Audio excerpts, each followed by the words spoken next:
Hello Mayank, आप आज बहुत सालों बाद मुझसे मिलने के लिए आए हैं और आपकी जो स्टोरी मैंने सुनी आज, मुझे लगा कि ये कई सारे बच्चों के लिए मोटिवेशनल हो सकती है, स्पेशली उन बच्चों के लिए जो हिंदी मीडियम से रहे हैं या जो बहुत स्मॉल प्लेस से आए हैं, उनके लिए आप काफ़ी कुछ अच्छा मैसेज दे सकते हैं।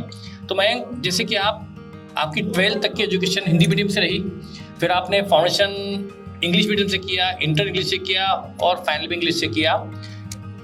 तो ये एक है कि एक स्टूडेंट यदि बेसिक उसका हिंदी भी रहा हो तो वो इंग्लिश मीडियम को लेकर के आगे मैनेज कर सकता है।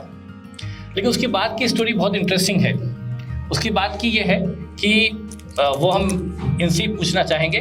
वो ये है कि आपने सीए बनने के बाद आज आप बहुत अच्छी कंपनी में, मल्टीनेशनल कंपनी में बहुत अच्छी पोजीशन पे है और किसी फॉरेन कंट्री में हम बात करते हैं, क्योंकि इनका जो हेडिंग है हमारा इस वीडियो का कि बिनोरा से लग्जमबर्ग तक का सफ़र।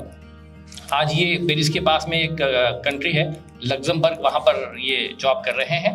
तो वही स्टोरी तो मैं पूछना चाहता हूँ कि जब आपका हिंदी मीडियम मतलब 12th तक रहा और आप हिंदी भाषी थे, तो आपने जब पहला इंटरव्यू दिया तब क्या हुआ?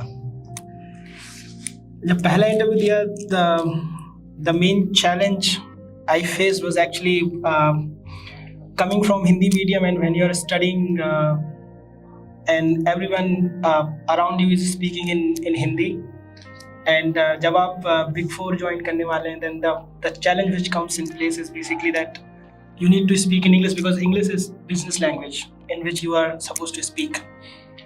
And I was very excited because you just got passed, you became chartered accountant, and then you know that the life is gonna go like this. But then you realize the harsh truth that you still have a long way to go, because coming from a very small village, Binora, वहाँ से आपकी जो basic education मेरी सरकारी school से हुई थी, तो इंग्लिश पूरे एजुकेशन सिस्टम में 12th तक इंग्लिश ही एक ऐसा सब्जेक्ट था जो इंग्लिश में था। इसके अलावा सब कुछ हिंदी में था। देन आपका फर्स्ट इंटरव्यू कौन सी कंपनी में था? डेलॉइट में थे। और आपका उसमें क्या एक्सपीरियंस रहा? उसमें HR राउंड पहला राउंड होता है, तो उसमें they were asking about my experience, and मैं प्ले कर रहा था भगवान जी की क्वेश्चंस केवल ऐसे आए जिसमें मेरा जवाब केवल हाँ या ना हो, yes or no बोल पाओ। because उसके अलावा I was not being able to frame a single sentence in English. जैसा कि आपने मुझे बताया कि आपने सारे जवाब ये दिए कि या तो यस या नो, उसके अलावा आपने कोई जवाब कुछ नहीं दे पाए। कुछ because your thought process is in Hindi. So if your thought process is in Hindi, you cannot all of a sudden convert into. तो आप बेटा फिर ये जो आपका पहला इंटरव्यू मान लो सक्सेसफुल नहीं रहा होगा कि आप जवाब सिर्फ यस या नो के अलावा कुछ नहीं दे पाए, तो आपने फिर मतलब क्या किया कि आप उसके बाद इंटरव्यू आपने? It's very interesting actually. कोई आपने ग्रामर की कोई बुक पढ़ी या कोई कोचिंग क्लास ज्वाइन की या यूट्यूब पे वीडियो देखे? जब अपन का CA का curriculum होता है ना, तो उसमें I was already studying in English, so the grammar was not that big issue. The issue was to speak, and it's a bit funny that I stopped giving all of the interviews and I blocked myself in a room for like close to a month, where I just watched TV series, Game of Thrones.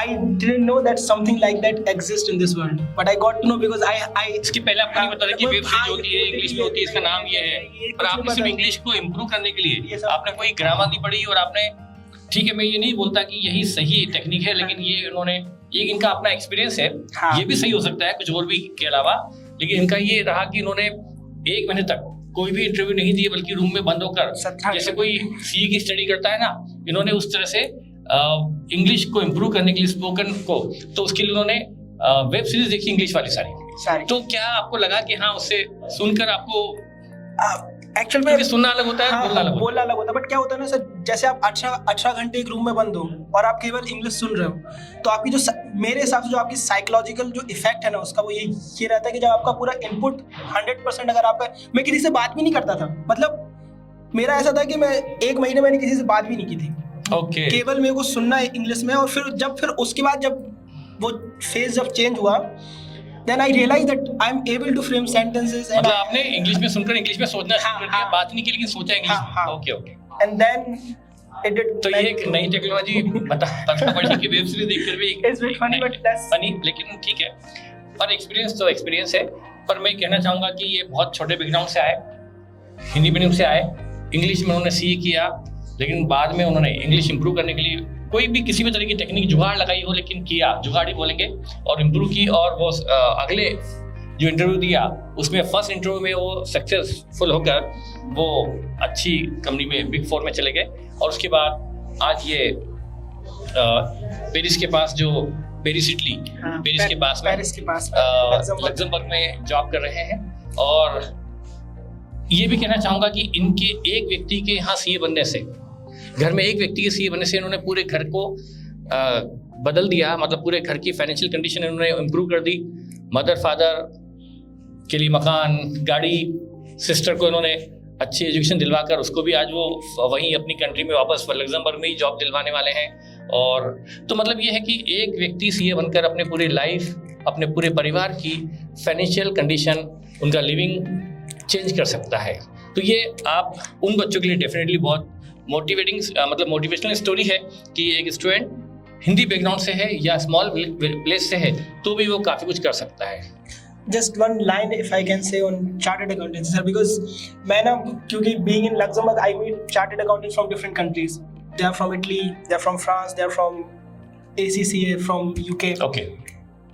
The structure of chartered accountancy is this much strong. India का ICS and that is something I saw and I experienced कि जब आप यहाँ से पढ़ के जब निकलते हो ना, और अगर आपने पूरी ईमानदारी से पढ़ाई की है, जब आप बाहर जाते हो ना तो आपको समझ में आता है कि आपका जो स्टैंडिंग है वो बहुत ज़्यादा डिफरेंट है as compare to other countries, क्योंकि उनको इतने डेप्थ में नहीं आता और ना उनका कोर्स इतना डाइवर्सिफाइड है। मतलब अपना जो एग्जिस्टिंग स्ट्रक्चर था ICSI का जो था वो इतना अच्छा था, आगे तो डेफिनेटली क्या होता है, मतलब मैं मानता हूँ कि जो अपना एग्जिस्टिंग था वो बाकी वर्ल्ड की दूसरी कंट्री से बहुत स्ट्रांग था। ये तो मैं भी बहुत स्ट्रांग सुना है। तो ठीक है, अब जो भी है, पर थैंक यू सर। आपने बच्चों को, मतलब डेफिनेटली इससे हमें कुछ मोटिवेशन मिलेगा कि हम भी ऐसा कुछ करें। Thank you so much sir.